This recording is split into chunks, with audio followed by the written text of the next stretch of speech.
Morning. आज हम पढ़ेंगे आर्थिक क्रियाकलाप।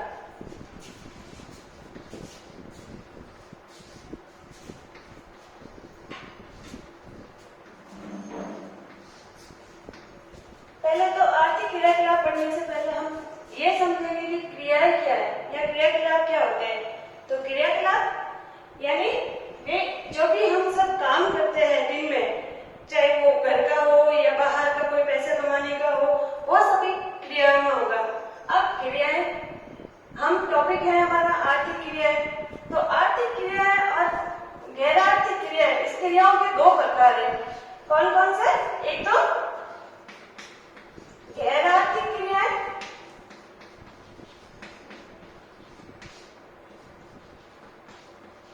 और एक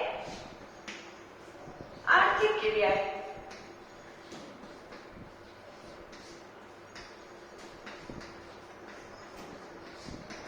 तो अब इन गैर आर्थिक क्रियाओं को और आर्थिक क्रियाओं में जब तक हम अंतर नहीं समझेंगे तब तक हमें पूरा टॉपिक क्लियर नहीं होगा। तो गैर आर्थिक क्रियाएं वे क्रियाएं जो हम अपने घर में, जैसे माता पिता अपने बच्चे का लालन पालन करते हैं, वो उनका कर्तव्य है। और वो उनका कर्तव्य है तो वो एक, उसमें उनको कोई आय प्राप्त नहीं होती। जिसमें किसी प्रकार की आय प्राप्त नहीं हो या रुपया पैसा प्राप्त नहीं हो, नई आय का सर्जन नहीं होता हो, उसे गैर आर्थिक क्रियाओं के अंतर्गत रखा जाता है। तो जैसे अपनी माता के द्वारा खाना पकाना है या और भी कोई घर में काम है, या हम जैसे अपने माता पिता की सेवा करते हैं, वो सभी गैर आर्थिक क्रियाएं। और आर्थिक क्रियाओं के अंतर्गत होगा कोई भी नौकरी है, सेवा है, इस प्रकार की जो जिससे हमें नई आय का सृजन होता हो, वो आर्थिक क्रियाओं के अंतर्गत रखा जाता है। ठीक है, अब चलते हैं आर्थिक क्रियाओं के अपने मेन टॉपिक पर। तो हमें परिभाषा तो वैसे समझ में आ गई कि वे सभी मानव के द्वारा किए जाने वाले कार्य जिनसे हमें नई आय का प्राप्ति होती हो, उसे आर्थिक क्रियाएं कहा जाता है। या हमारी आय में वृद्धि होती हो, आय में सृजन होता हो। ठीक है, अब आर्थिक क्रियाओं के भाग कौन कौन सी? प्राथमिक क्रियाएं, प्राथमिक क्रिया। पहले प्राथमिक क्रियाओं के बारे में समझते हैं। तो ये प्राथमिक क्रियाएं जो है कच्ची वस्तुओं के उत्पादन से जुड़ी हुई होती है। इनके अंतर्गत होने वाले कार्य है जैसे आखेट। आखेट मतलब शिकार। दूसरा संग्रहण। संग्रहण कोई भी भोजन का, कंदमूल का संग्रहण। तीसरा कृषि, पशुपालन, मछली पालन,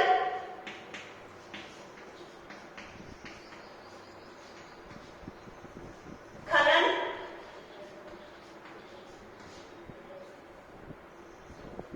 ये सभी जो क्रिया है आपके सामने, यदि क्रिया आपको बोर्ड पे, वो किसके अंतर्गत सम्मिलित होती है?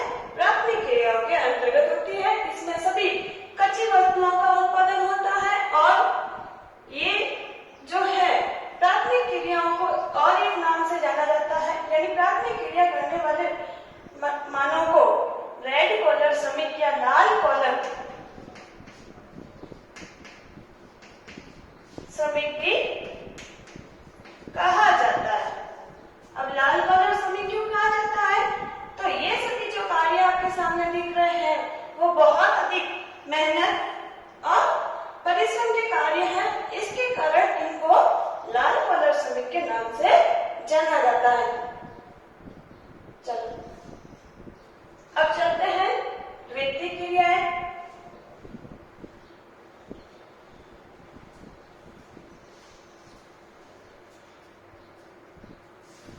द्वितीयक क्रिया,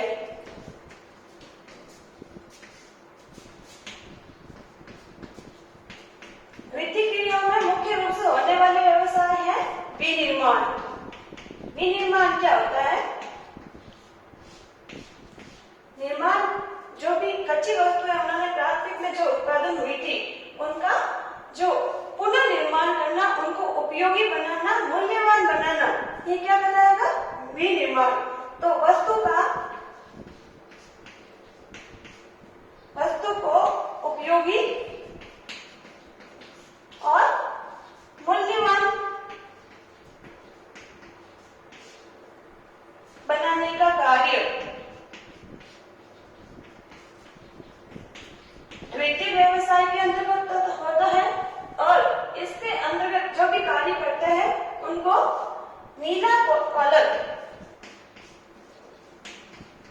या ब्लू कॉलर की उपमा दी गई है। इन श्रमिकों को नीला कॉलर या ब्लू कॉलर के श्रमिकों की उपमा दी गई है। अब इनमें विनिर्माण, विद्युत उत्पादन,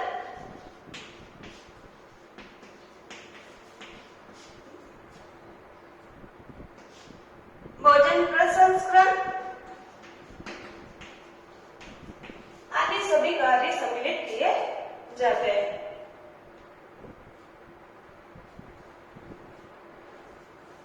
मुख्य रूप से ये विनिर्माण कार्य कहाँ पे होता है? तो ये विनिर्माण कार्य होता है उद्योगों में। उद्योग से तो आप सब परिचित ही है कि उद्योग जो है छोटे भी होते हैं, बड़े भी होते हैं और ये उद्योग के अंतर्गत ही जो है कोई भी वस्तु, जो कच्ची वस्तु हुई थी उत्पादन, उनको वापस उपयोगी और मूल्यवान बनाया गया। उदाहरण के लिए जैसे कपास, और कपास से निर्मित होता है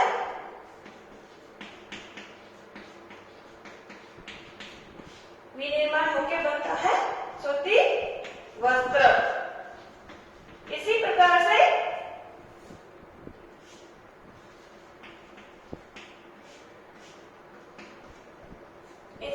से होता है जैसे गन्ना। अब गन्ने से विनिर्माण होकर क्या होगा?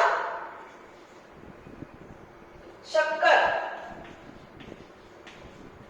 और गन्ने से गुड़ भी बनता है, खांडसेल भी बनता है। तो ये सभी उसके उप उत्पाद के रूप में रखा जाता है। और भी जैसे ये गेहूं है, तो गेहूं कृषि के अंतर्गत उत्पादन हुआ, प्राथमिक व्यवसाय में उत्पादन किया, जबकि उससे आटा, बिस्किट, बेकरी में कोई भी जो वस्तु बनती है वो सभी वो किस में आ जाएगा? द्वितीय क्रियाओं के अंतर्गत सम्मिलित किया जाएगा।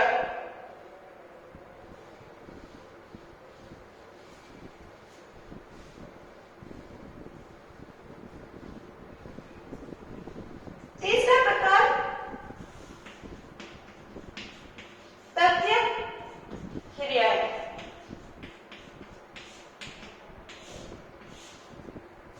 तथ्य क्रिया में अब इसके अंतर्गत क्या होता है? तो सबसे पहले तथ्य क्रियाओं को जिस प्रकार से प्राथमिक को रेड कलर और द्वितीय को ब्लू कलर और तथ्य को किस नाम से जाना जाएगा? पिंक कलर, गुलाबी कलर श्रमिक के नाम से जाना जाएगा।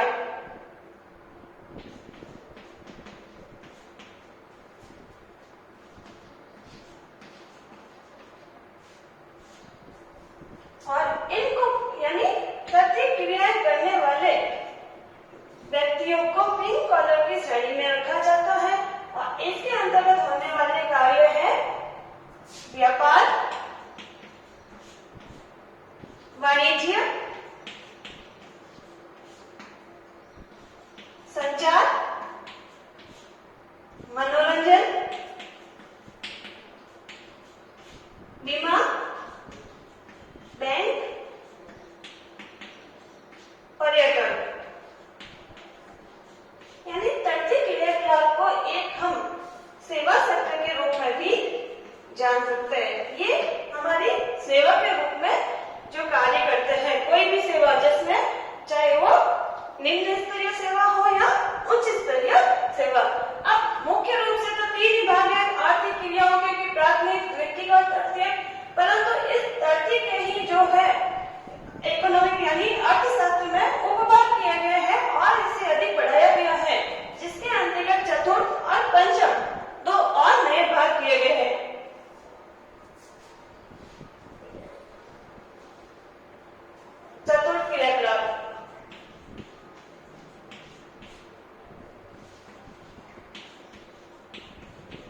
चतुर्थ क्रियाएं, इनको करने वाले व्यक्ति व्हाइट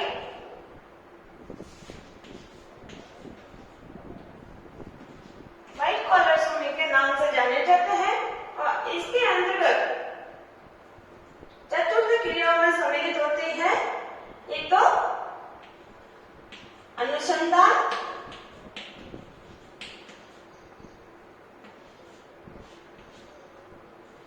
शिक्षा, स्वास्थ्य,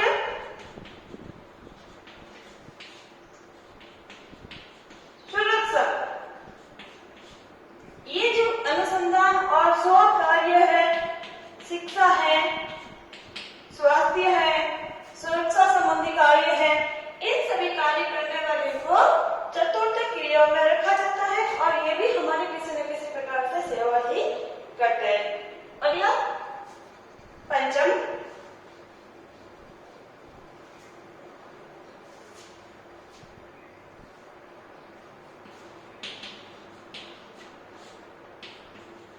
पंचम क्रिया, ये क्रिया इनको सबसे ऊपरी क्रियाओं का दर्जा दिया गया है। इन कार्यों को करने वाले को सुनहरा या गोल्डन कॉलर श्रमिक का दर्जा दिया गया है। और इसके अंतर्गत कार्य करने वाले व्यक्ति होते हैं कार्यकारी निर्माणकर्ता,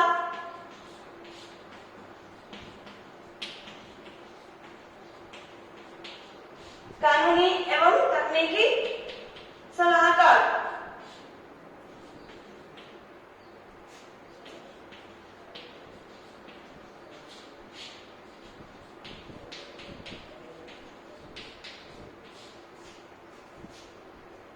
तो इसके अंतर्गत ये रखे जाते हैं। मुख्य रूप से अनुसंधान भी इसी के अंतर्गत आता है, परंतु कभी कभी चतुर्थ और पंचम इस दोनों को इसमें साथ में जोड़ दिया जाता है, इसलिए उसमें ये अनुसंधान और शोध दोनों सम्मिलित किए गए हैं।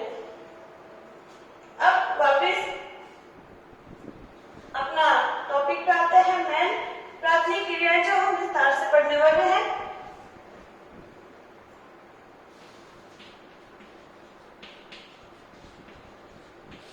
प्राथमिक क्रिया जो कि हमने अभी देखा था, इनके अंतर्गत आने वाले कार्य कौन कौन से है?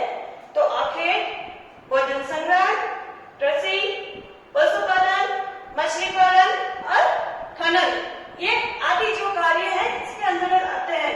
तो पहला अपना काम आखेट यानी शिकार।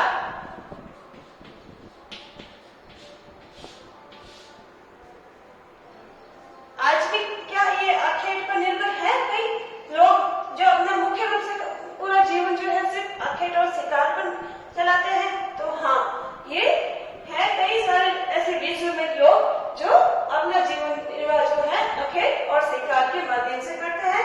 उसके अंतर्गत कहाँ पे होता है आखेट और शिकार? तो मुख्य रूप से जो कनाडा व टुंड्रा प्रदेशों में एस्किमो जनजाति पूर्णतः शिकार पर निर्भर है, आखेट पर निर्भर है। इसी प्रकार से कालारी मरुस्थल में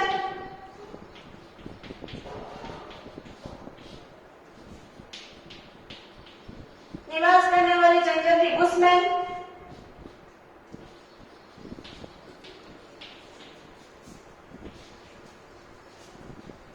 इसी के अलावा साइबेरिया प्रदेश में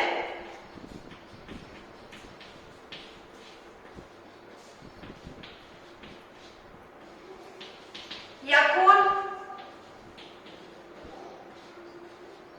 और चपची और कांगो बेसिन के अंतर्गत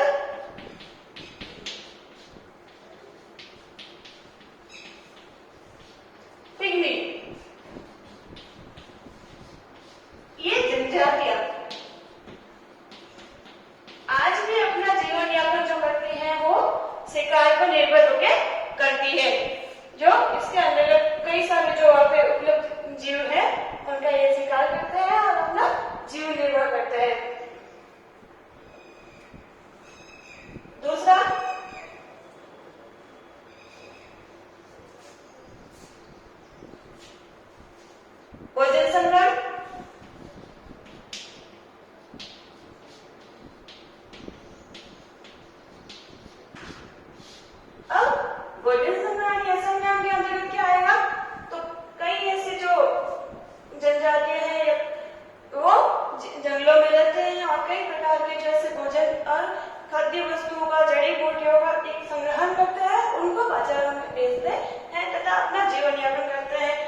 पशुपालन। अब पशुपालन भी दो प्रकार के होते हैं, एक तो जलवासी पशुपालन और एक वाणिज्यिक पशुपालन। तो जलवासी पशुपालन और वाणिज्यिक पशुपालन एक महत्वपूर्ण सवाल बनता है आपके लिए कि जलवासी पशुपालन में क्या अंतर है, विशेषताएं क्या है इसकी, और वाणिज्यिक पशुपालन की क्या विशेषता है।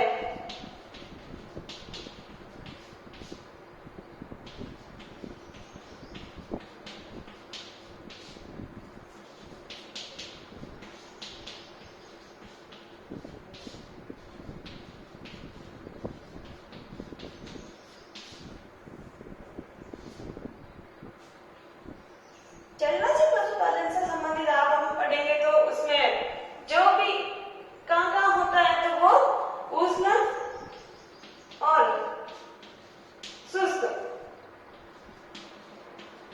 तथा शीतोष्ण व शुष्क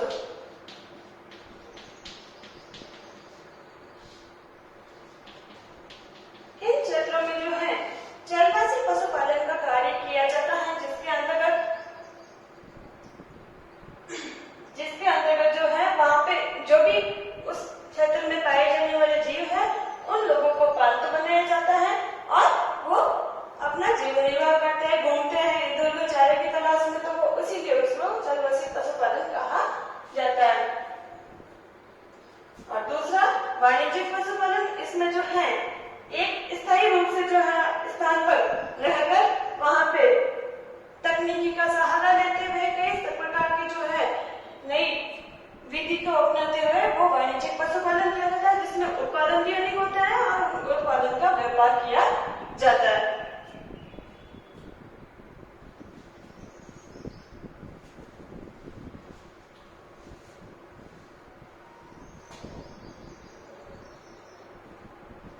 अगला कृषि। तो कृषि के भी अलग अलग प्रकार है।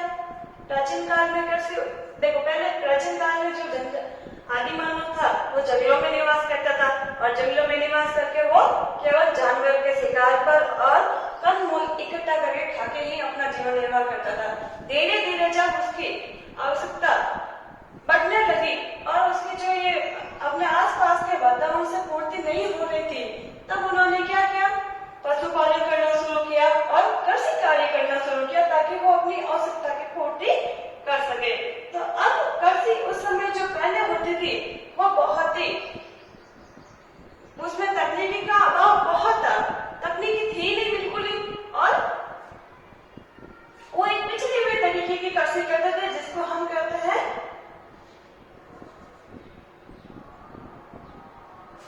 पहले कृषि को दो भाग कर देते हैं, एक तो जीवन निर्वाह,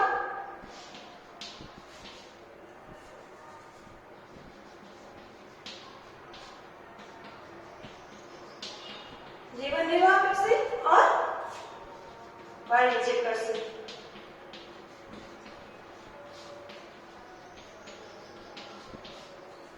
इस जीवन निर्वाह कृषि को दो भाग में बांटेंगे, एक तो आदिम जीवन निर्वाह,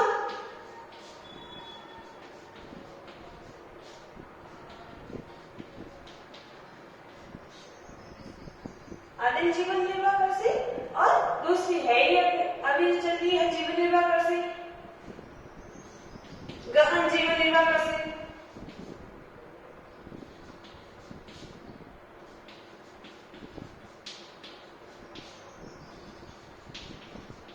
और इस गहन जीवन निर्वाह कृषि के दो प्रकार, चावल प्रधान और चावल विहीन या गेहूं प्रदान हो सकती है।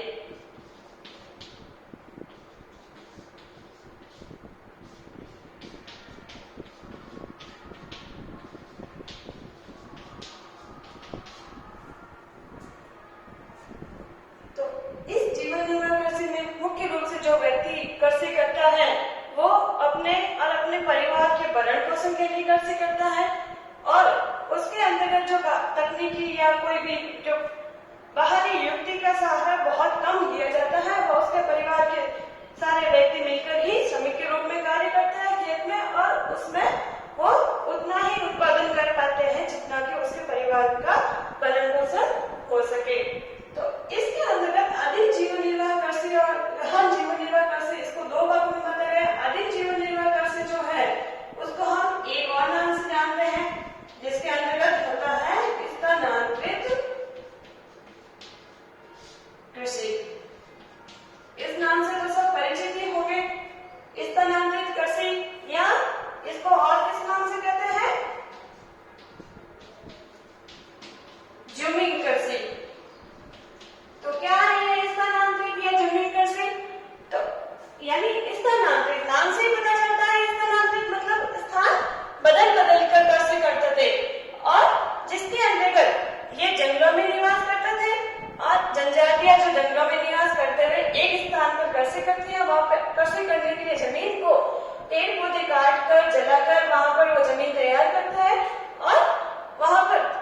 विहीन। चावल प्रधान यानी जहाँ की जलवायु उष्ण और आर्द्र। चावल कैसी फसल है? उष्ण व आर्द्र कटिबंध में होने वाली फसल है।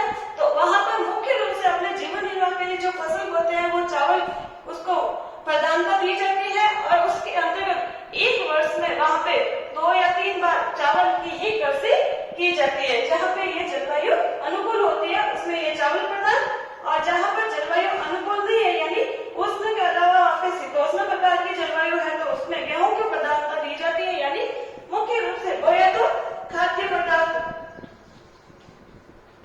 ही जाता है, परंतु इसके अंतर्गत जलवायु को देखते हुए चावल और गेहूं प्रधान कृषि 2 भाग में बांटा गया है। गहन, अब गहन का मतलब तो यहाँ से पता चले क्या होगा। मैंने अभी बोला था चावल प्रधान यानी वहाँ पे जलवायु अनुकूल है और वो साल में 2-3 बार वो चावल को ही उगाते हैं। तो मतलब गहन कृषि का मतलब क्या है? किसी एक वर्ष में खेत में जो है 2-3 बार वहां से फसल प्राप्त करना गहन कृषि कहलाता है। अगला कृषि वाणिज्य कृषि। वाणिज्य कृषि के अंतर्गत जो है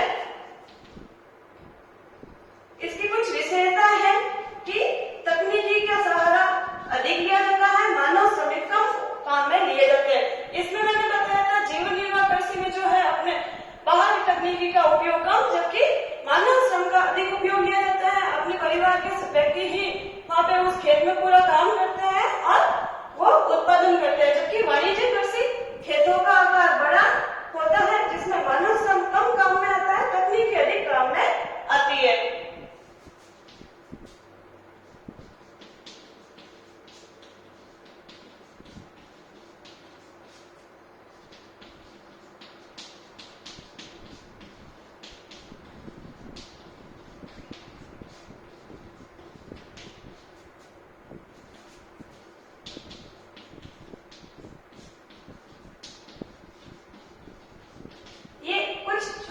विशेषताएं इसकी और इसकी जो मैंने अभी बताई कि अब जीवन निर्वाह कृषि भी हो गई कि इसमें जो है तकनीकी का अभाव होगा, मानव श्रम की जो है अधिकता होगी, खेतों का आकार इसमें जीवन निर्वाह में छोटा होगा, उत्पादन प्रति व्यक्ति उत्पादन अधिक होगा, प्रति व्यक्ति उत्पादन कम होगा, जबकि जो प्रति हेक्टेयर उत्पादन है वो अधिक होगा।